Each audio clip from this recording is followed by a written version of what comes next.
It was a massive week in which involved potentially, now I don't think it is, but it is certainly in the top 2 or 3 fights of the entire year. And on top of that, then, and not that fight, you also had a fight going on at the same time out in Albuquerque, New Mexico. You had potentially the knockout of the year. And so nobody obviously expected that. That's what you get in the fight world when you do not know what could happen at the end of the day. It is the one sport where one single punch can change everything. And that wasn't this case for the first one that could be considered the fight of the year, which involved Vergil Ortiz fighting Sergey Bokachuk.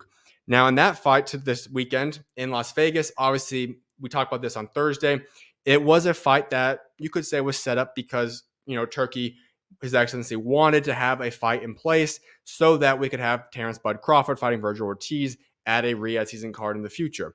So Vergil Ortiz comes away with the win there on a 114-112 victory by majority decision. So that is a fight that I know a lot of people have debated and gone back and forth on. It was very, very, very close. Personally, for me, I do think Vergil Ortiz did win that fight.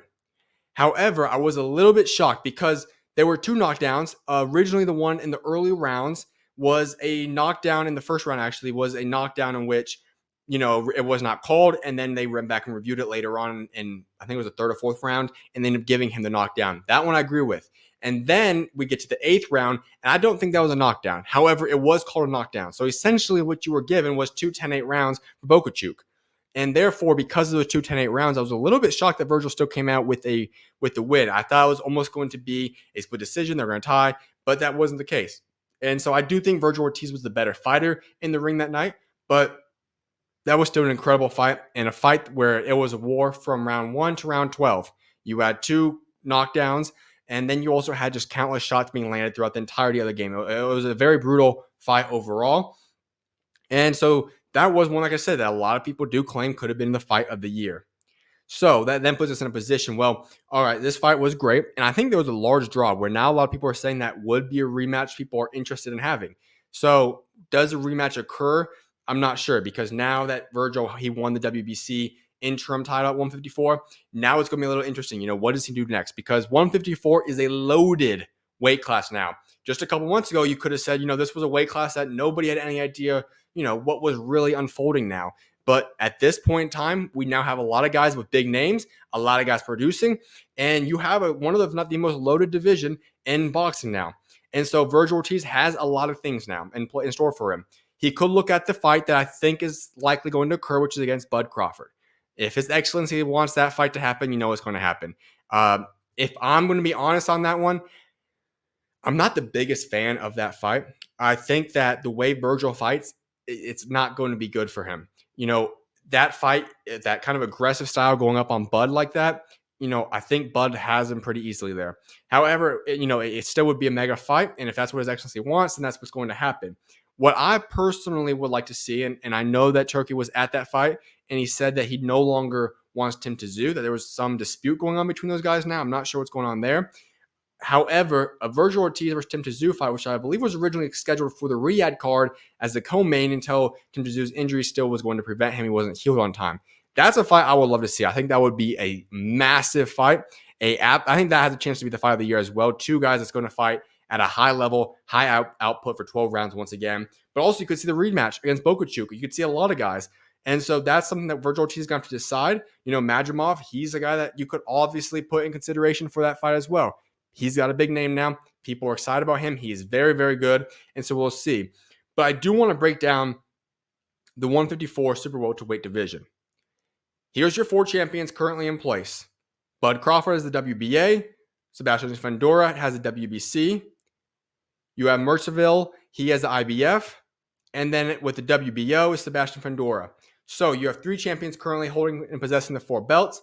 And that doesn't include the long list of guys that's currently in the ranks and in the talks to possibly move into the 154 and challenge for one of those belts. And that includes Jermell Charlo. He's rumored to be coming back now. I just talked about Vergil. You have Tim Tszyu, who's recovering, and he's an incredible guy that should still have the belt. I think he would have won that fight against Fundora if it wasn't for the cut and the nasty fight that turned into. So Tim Tszyu still right there. Israel Madrimov, he is a guy that obviously we're all going to keep our eyes on going forward. Then you have Bokachuk. He earned the respect of, I think, everybody this weekend.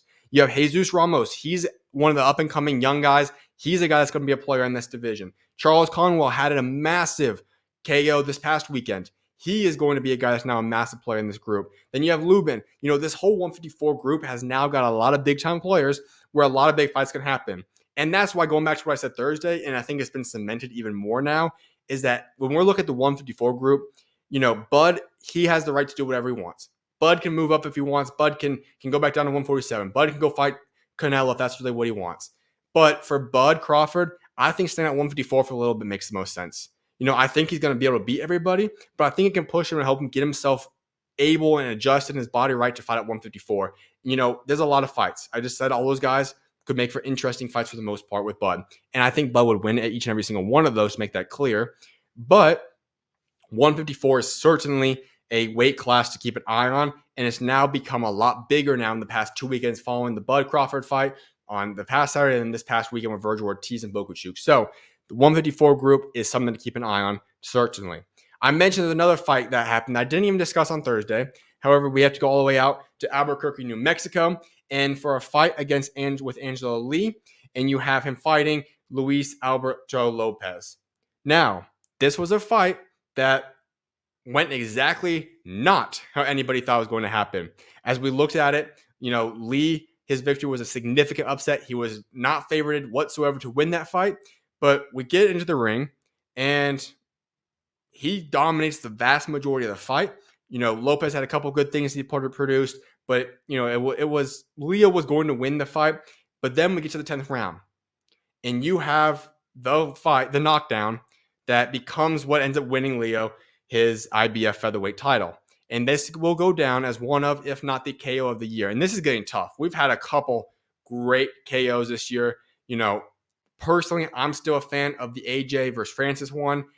I think when you have two guys of that size, that caliber, and the damage in which AJ did on Francis and that hit, I think that's hard to surpass. But, there's a lot of guys, and we're still only in August. There's a lot of fights to happen this year still, so it's going to get interesting to see what happens. But that's a fight that we now have a new champion in the featherweight division. And so I think Leo made a statement. It is one of the KOs of the entire year. It was, that was a significant. Lopez was not doing so well after that hit. Just obviously, anyone that's in that video knows exactly what happened there. So that's certainly going to go down as one of KOs of the year. Now that moves Angelo Lee to an improved 25-1 record with 12 KOs. And now Lopez, he falls to a 30-3 record with 17 KOs.